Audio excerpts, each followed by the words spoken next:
এটা তো তার জন্য আরো বড় খুশকিসমতির বিষয়, অনেক বড় সৌভাগ্যের বিষয়। এই জন্য ইনশাআল্লাহ আমরা সবাই চেষ্টা করি যারা কোরবানি করছি বেশি বেশি করে দান করবো ইনশাআল্লাহ। আমার দান থেকে যেন আমি যেন আল্লাহর প্রতিনিধি হয়ে আজকে খুব বেশি বেশি কাজ করতে পারি ইনশাআল্লাহ। আল্লাহ তাআলা আমাদের সবাইকে তৌফিক দান করুন। ওয়া আখিরু দাওয়ানা আলহামদুলিল্লাহ।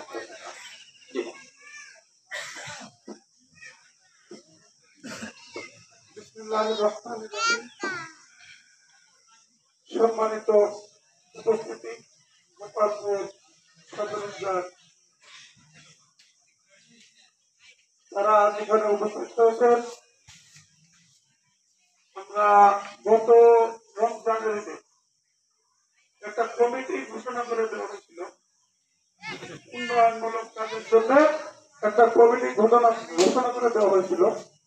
এই কমিটিতে আমরা 3 জন 4 জন সদস্য ছিলাম। আওয়াজ না করি, মেহরবানি করে আওয়াজ না করি, পায়ের গোড়ালি সোজা করে কাঁথা সোজা করি। আমরা পায়ের গোড়ালি বরাবর করি, কাঁথা সোজা করি, খেয়াল রাখি। জি, আওয়াজ বন্ধ করে দেয় মেহরবানি করে।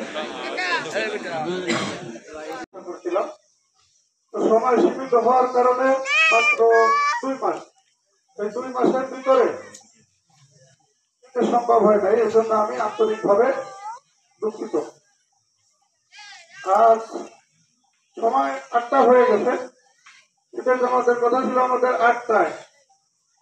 2-5 মিনিট একটু কথা বলবো, এই জন্য আপনাদের সবার কাছে আমি ক্ষমা প্রার্থনা করি। বিশেষ হইল যে একার পক্ষে তো এটা সম্ভব না।